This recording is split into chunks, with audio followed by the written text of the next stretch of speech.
To close out the month of May, the 24-25 New York Yankees took on the 23-28 Oakland Athletics. We'll start things off top half of the first inning. Jacoby Ellsbury leading off the ball game with a base knock off the left-handed Scott Kazmir, who's starting off the season 1-8. Not very good on his part. Brett Gardner comes up, and Jacoby Ellsbury does things Jacoby Ellsbury does. Gets himself into second with ease on the stolen base. Gardner would strike out to bring up Carlos Beltran with one out, and Jacoby Ellsbury did not know if it was going to land, and when it does, he had to move up at the last possible second, and he's only able to move up one base. So that'll set up second and third now with one out, but no need to fear because Diane Viciedo is here. Takes in right field for a base knock. Ellsbury scores. It's now a 1-0 Yankees lead. A-Rod comes up and throws on the corners.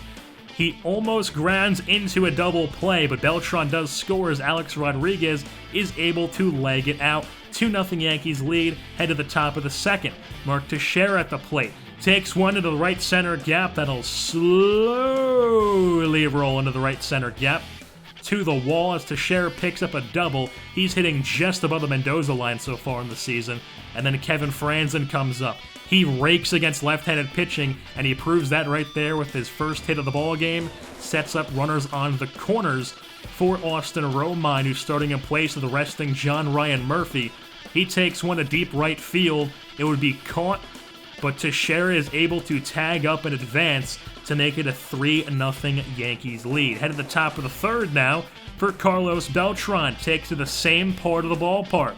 This time there's no doubt it's landing, and he heads into second base standing up yet again. Already his second double on the day, 13th on the season, only behind Ellsbury's 16 for a team lead. So A-Rod comes up after Beltran advances the third, and he grounds out to short. Semien throws him out, but he's able to get the runner in. 4-0 Yankees lead now, top of the fourth now. Kevin Franzen gets himself a base knock, his second of the ball game.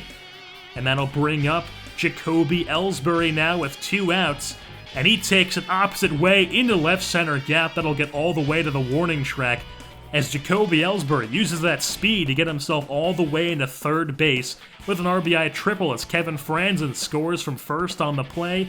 It's a 5-0 Yankees lead now. Brett Gardner comes up. He takes one opposite way past the diving glove of Brett Lawrie. It's now a 6-0 Yankees lead. We'll head to the bottom half of the fourth. Chris Capuano on the mound.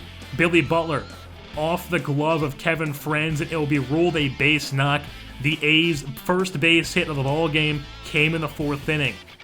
Then Max Muncy comes to the plate, and he takes one into deep right center that would end up hitting off the wall. Max Muncy has been raking the Baylor Bear ever since he's been called up from AAA, hitting .500 coming into this ballgame as he gets Billy Butler to score all the way from first base. 6-1 ball game now, heading to the bottom half of the seventh. Capuano still on the mound, gives up a leadoff base knock from Max Muncy yet again. Continues to rake.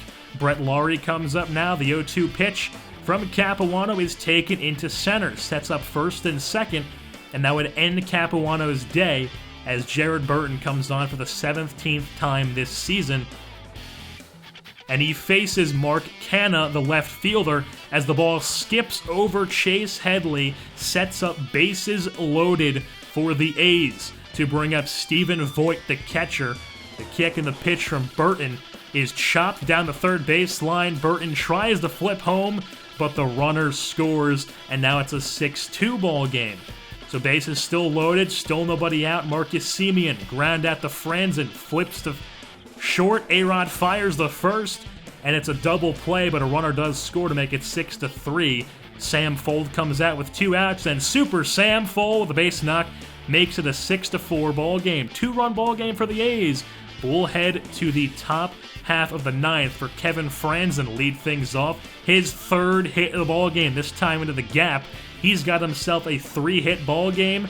2 of those hits came against lefties. Kevin Franzen's been a nice addition to this ball club ever since signing at the end of the month of April.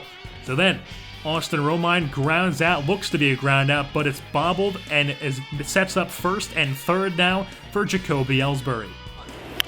That one is drilled deep to right field. Is it high enough? Yes, it is. See ya!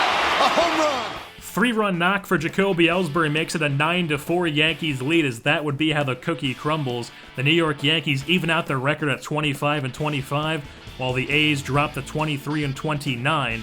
Jacoby Ellsbury, deservedly so, gets player of the game, got himself a 3-run home run, ended triple with an RBI, going 3 for 5 on the day. Carlos Beltran 2 for 3 with 2 doubles. Kevin Franzen went 3 for 4, and Dian Viciedo 3 for 5 on the day.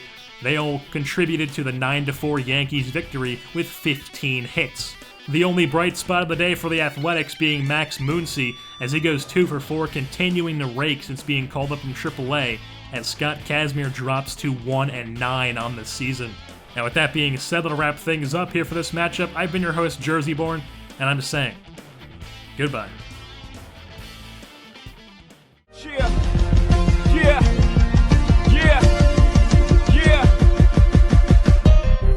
Welcome to the Empire State, home of the World Trade, birthplace of Michael Jordan, home of Biggie Smalls, Rockefeller headquarters. Ladies and gentlemen,